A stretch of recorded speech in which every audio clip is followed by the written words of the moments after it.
Okay, so this chick made a video where you could hear a kid crying in the background. And what happened was, apparently she hit her kid for messing up her makeup. Now, I ain't got the full story because I never do.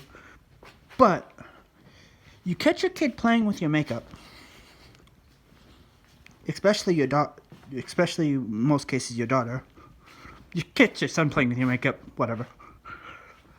You teach them how to put it on. You find your kid playing with a guitar, you teach them how to play. You don't stifle curiosity and imagination. Now, she's 2, so you definitely don't stifle it that young. And what you surely as hell don't do is beat your kid because of it. First, there's no reason to ever hit a kid. There's definitely no reason to ever hit your kid. No, the only slight way it is if a kid's coming at you, gonna kill you. Kid's got a gun, he's not a kid. Kid's got a knife, he's not a kid. He's a threat. But a 2-year-old's in no way ever a threat. Now, people that hurt their kids. First, backstory on me, not counting the biological asshole, because he's what was out of the picture when I was really young, but my mom and dad, they pretty much brought me up great. Like, I went through years of not being able to trust anybody, hating the kids at my school, getting beat down. But the one place I've always been able to feel safe when I was a kid is home. That's what home should be. Parents that take that away from their kids, like rather it's molesters or abusers or whatever,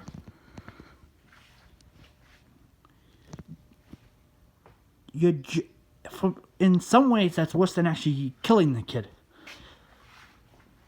Because if they grow up not being able to feel safe at home and not being able to feel safe outside, that shit damages them for life psychologically. Not counting the physical damage of like hitting a kid.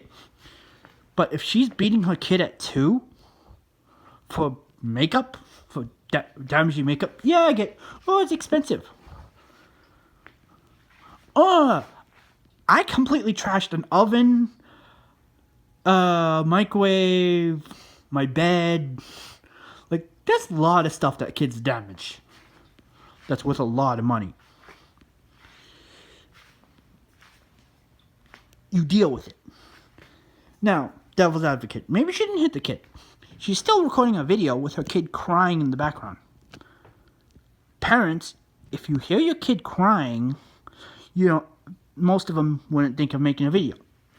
They'd run in the next room, figure out what's wrong, especially, this wasn't I hungry cry. This was buckets and buckets cry. Like, every parent knows the difference between the I want attention cry and the something's wrong cry. Every kid has 2 different cries. Usually more than 2. But every parent knows when there's something actually wrong. And most parents, when they hear that cry, their heart breaks a little bit. You don't get annoyed at the kid when they're crying that bad. Your heart breaks and you try to fix it. No, not playing devil's advocate. She beat the kid.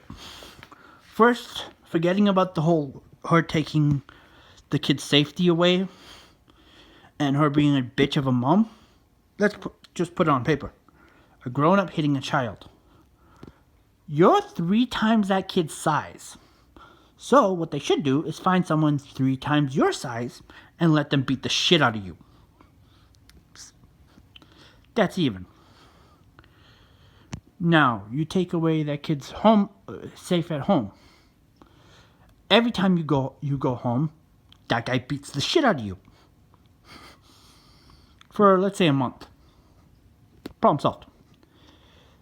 And that's the same logic I have with pedos. You don't put them separate. You stick them in general population, let nature take its course.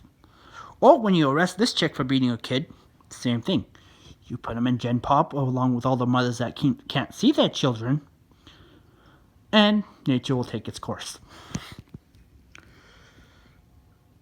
As you can see with a lot of my videos, people that hurt kids, they're like, I don't hate many people, and most of the people I say live and let live, but people that hurt kids should die, or at least get hurt.